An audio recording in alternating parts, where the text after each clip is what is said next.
BBOR, Black Box Online Radio, coming to you from West Virginia. And as always, if you like this upload, you can hit the like button. And if you haven't subscribed yet, you're welcome to do so. But most importantly, please drop some comments below at the end so we can continue the discussion. And this show now has an Instagram page, BlackBoxNed88. One more time, BlackBoxNed88. And if you follow the show on Instagram, you will get access to a special bonus podcast talking about music, movies, daily life, and more. BlackBoxNed88 on Instagram. Today we're revisiting the Manson family, some of the issues with Charles Manson, very particularly and specifically an individual named Susan Atkins, who was a member of the Manson family, instrumental in the Sharon Tate murders, as well. They're often referred to as the Sharon Tate murders, but of course we also have to think about the people like Wojciechowski, as well as Abigail Folger, Stephen Parent. Many people get pulled in to this, and Sharon Tate, of course, was perhaps the most famous, being an actress and the wife of Roman Polanski, but many people also lost their lives in these events. Now, I got into this one because I became a regular listener to Thomas Henry Horan, who hosts the Stones Unturned podcast, and they talk about the Manson family in a very particular way. They're trying to establish a link between the Manson family and the Son of Sam murders. And this is very, very exclusively looking at the murder of Gary Hinman, saying that that is one of the linchpins, or the cornerstone, rather. And it's kind of going along the hypothesis that there is this underlying shadow network of cult-like activities in America, and what is the motivation for it, and who was behind it. Now, what we can say about this one is there was a claim that was made that the very famous book, Helter Skelter, tied to Vincent Bugliosi, Vincenzo Bugliosi, as his friends would call him, is something that is misleading, it is containing inaccuracies, and that it is something that is rather deceptive, or just, at the very least, inaccurate. And when you hear claims like that, I mean, that's the single biggest theme that we have going on this channel. Yes, we talk about true crime, but it's just that you're listening to a program, or you're watching a show, and then somebody says something that just makes you go like, wait a second, is that really true? I'm sure you must have some moments like that in your life, but it's like, I had to know more. And I was ready to just pick up a copy of Helter Skelter, go through as many things about Bugliosi and the Charles Manson narrative and the Manson family as possible, and just try to learn as much as we could about those particular situations, and really find out, is there any truth into debunking the Bugliosi narrative, into debunking the Helter Skelter narrative. But what I actually found was, I began going down that trail, and I got caught up with a particular individual named Susan Atkins, who was a member of the Manson family, as we said. And, the reason why I was hesitating there for a second is I was about to say she is rumored to have delivered the fatal stab wounds that ended the life of Sharon Tate and her unborn baby. But of course, that's the issue with Susan Atkins. Her testimony and her stories changed. And this was one of the things that I did hear on the Stones Unturned, is that first and foremost, they wanted to dismantle Susan Atkins' testimony in the courtroom. And that's how I began going through some more of the interview clips with her. Interclips should actually be a very good word, just for that reason. Interclips, interview clips, put them all together. But I digress from that. But the thing is, though, as I was going through her interview clips, I was just simply watching her and noticing that her stories are inconsistent. Her testimony is inconsistent. First and foremost, no matter what you think about Susan Atkins, Charles Manson, any of these far-out theories, I think you would have to accept that Susan Atkins is a liar. She is someone who does not stay consistent with her stories, and there could be a variety of motivations for this. Perhaps when she was trying to get parole, she wants to make herself appear less destructive than before. But according to her ex-husband, Donald Lazure, Lazure, he is someone who was married to her for about a year. He even says that he has a 6-inch stab wound that she stabbed him from when she stabbed him during a conjugal visit. I mean, he doesn't sound like the most credible person either, but he does say that she did confess to murdering Sharon Tate, and that when the cameras aren't rolling and when she's not at the parole board hearings, that she is actually a much more destructive person than she leads on. And I think that's one of the things that we have to accept about Susan Atkins, as well as Charles Manson himself. Like, I found an old episode of a talk show from 1993 that was interviewing Patty Tate, the sister of Sharon Tate, as well as some of the lawyers that were involved with this. I was looking for more interviews with Susan Atkins, those interclips that we were talking about, and I instead came across this episode from a talk show of people discussing the Manson family, the trial, and very particularly, would Susan Atkins ever be released from prison? I didn't recognize the talk show host, but it was actually hosted by none other than Maury Povich. And that's one of the things I think a lot of people forget about Maury, is that before he was doing the whole "you are the father," the lie detector determined that was a lie, he was just an ordinary talk show host. Jerry Springer started out that way as well. I believe during Jerry Springer's interview with Howard Stern, he said that he started out as his own label, a real talk show host, interviewing people like Jesse Jackson. And I had this clip of the Maury show here where they say that they're, interviewing the lawyers that are involved in the Manson family trials. And then they're going to have Ross Perot on the show. I guess he used to be a different brand of talk show host as well. I'm glad that he stopped doing this because he's a horribly interruptive interviewer. He never lets anybody finish a sentence. It's kind of, maybe "you are the father" is something that was more up Maury's alley.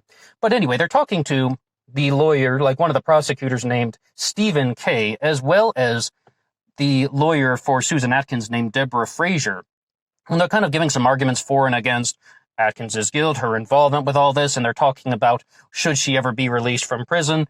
And the thing that you really have to ask yourself is, if somebody does not deliver the fatal blows to someone, if someone does not deliver the fatal stab wounds, should they be as equally guilty as the other participants in a murder? And this is what they're really trying to explore here with somebody like Susan Atkins. And I mean, I think Susan Atkins lied about her relationship with Charles Manson. I think she'd lie. I know for a fact that she told falsehoods about her involvement in the Sharon Tate murders because she doesn't say the same thing every time. But the real answer is something that I have learned as we go through many different true crime cases here on this channel is that if someone is an active participant in a murder, they can be just as equally guilty. They can also be given the life sentence. Especially when you're going to look to somebody like Charles Manson. He is perhaps the most famous example of that. The most famous example of someone who, as an orchestrator of murders, but not delivering the fatal blows himself, got sentenced to life in prison. But, this happens all the time. And on this channel, we had this discussion last year when we were talking about an individual named Annika Ersberg, who was a Swedish national who moved to the United States of America, and she spent 28 years in prison because she was an active participant in 2 murders, and our upload was called Annika Ersberg, the Stolen Meat Murders. And with that one, it was very simple. It was just that she did not deliver any fatal shots in that. She distracted 2 men while her boyfriend came up and then fired the gun, and then that led to their deaths. One of them was even a police officer. So you could see that she didn't actually shoot anyone, but she was still an active participant in the murders, and she was found guilty. She did 28 years, then she was extradited to Sweden, and she is now released. Another example of this that we explored on the channel that really examined that very specific point was the case of Jennifer Mee. And this was called the Hiccup murder because, there's some reasons for that. I'll actually include a link to that here, and you can find that in the description box on the case of Jennifer Mee, the Hiccup murders, as well as our upload on Annika Ersberg. I highly recommend you keep the volume on low for that one, just saying. But what I would say with these cases is they are just very clear-cut examples of just because somebody did not deliver the fatal blows or fire the shots or the stab wounds, that doesn't necessarily mean that they are innocent. And it doesn't necessarily mean that they should even be paroled. Active participants in the murders are often found guilty of murder. And especially when you look at some of the things that Susan Atkins confessed to multiple times. We have the videography of her confessing. We have these interclips of her confessing when she is talking all about how, she held Sharon Tate down and Tex Watson stabbed her. That means that she is confessing to murder. I don't necessarily know how aware she would have been of that, but she's confessing to murder if she agrees that she was an active participant in the unlawful taking of somebody's life. But the thing is, though, when you have somebody like Susan Atkins, who was up for parole, and if I understand what the prosecutor Stephen Kay was saying, it is that in California, they passed some law where they commuted all of the death penalty sentences to life in prison. Like, they took away the death penalty, but they took it away and then they brought it back. But all of these sentences that were commuted remained commuted, and like everyone who went from the death penalty to life in prison stayed with just life in prison with the possibility of parole. So then, I mean, that was one thing that affected Susan Atkins some way, somehow. I am not a lawyer. I don't pretend to be a lawyer. But what I can say is, after following certain true crime cases, we can definitely see that everything that Susan Atkins is confessing to still means that she is guilty of murder. And is she someone who wants to change her story very simply so that she can just get off from this and just get out of prison? And I'm saying this all, post-mortem. I'm fully aware that Susan Atkins has passed away. I believe she had, what was it, brain cancer or something, but don't quote me on that.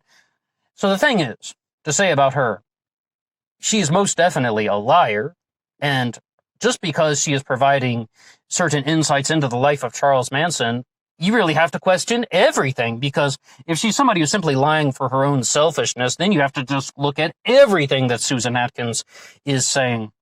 And you see this all the time, like with people who are also members of the Manson family, such as Bruce Davis. Like, some guy was writing a blog once, and he had this letter from Bruce Davis talking about how he is not the Zodiac killer. And what we said in our Bruce Davis upload was very simple. If he is up for parole, does he really want to admit to being the Zodiac killer?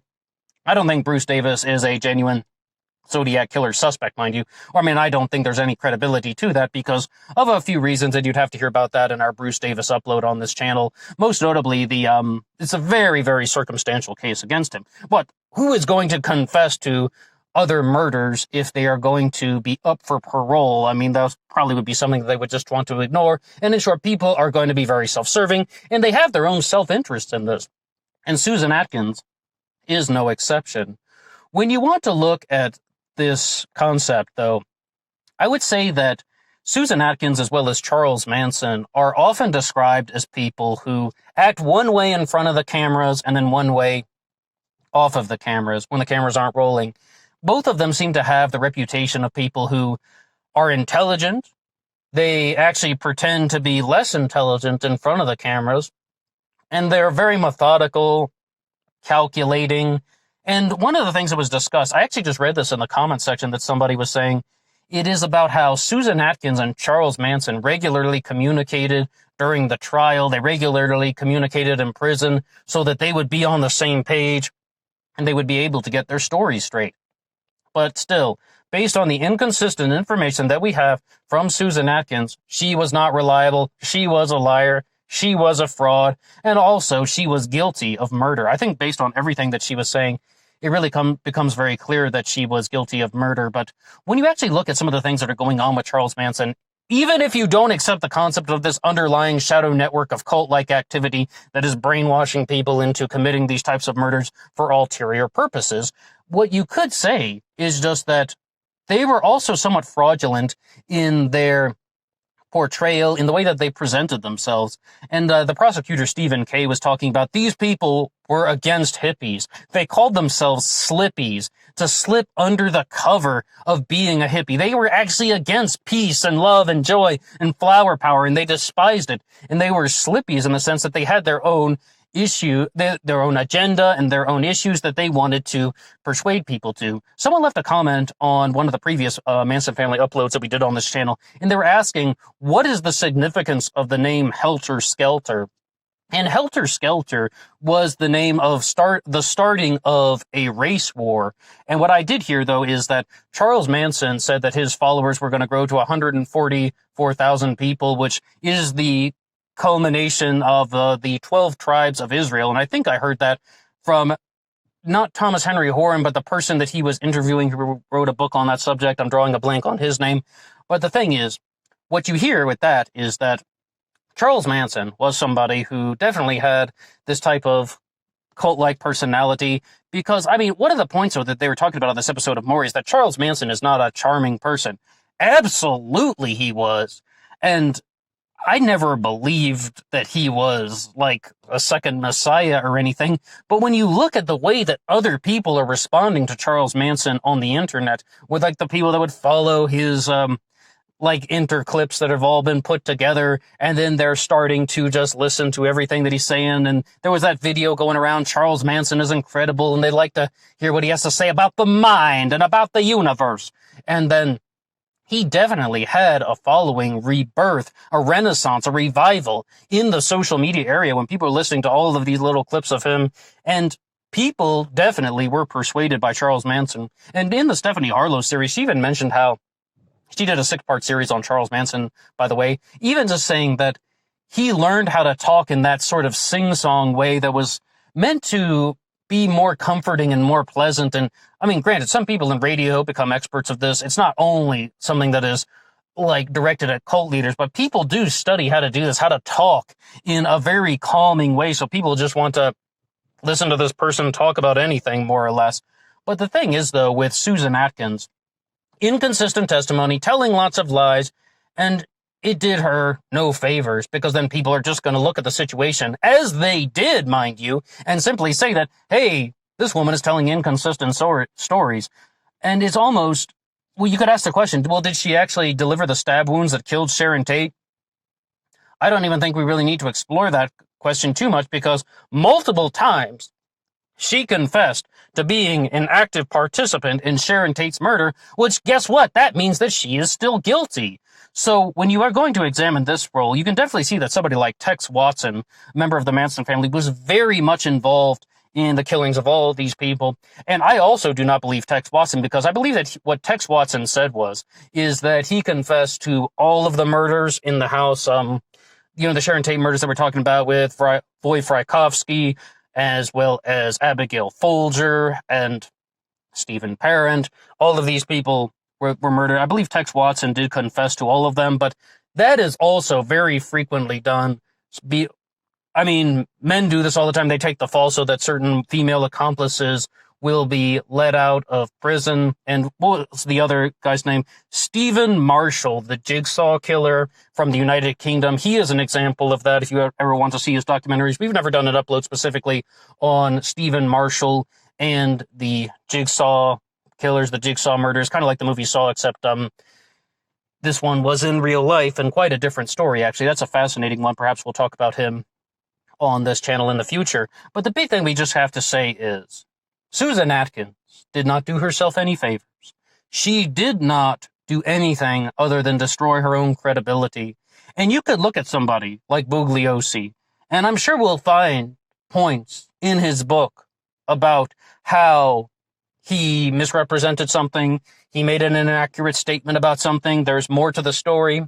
But what we can say is, simply by going through the videography, we can find that Susan Atkins is a fraud. And then you have somebody else, just like Patricia Krenwinkel from the Manson family, who has said this in her interview with the New York Times, that one of the big reasons why these murders took place and why Patricia Krenwinkel had anything to do with the Manson family is cowardice.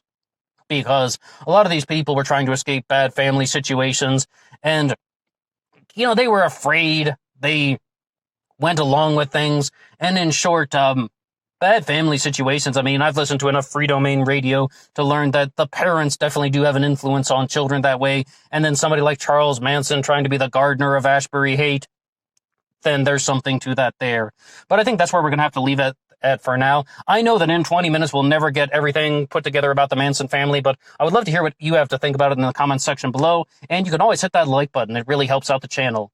And as I said, I'll have some links in here in the description box to our uploads on Jennifer Mee and Annika Erzberg. Two fascinating stories. And the Annika Erzberg one was recorded during a rainstorm, sadly. So like I said, keep the volume on low and everything should work out nicely with that. That's all for me now. I will see you on Instagram for the bonus podcast. Until next time.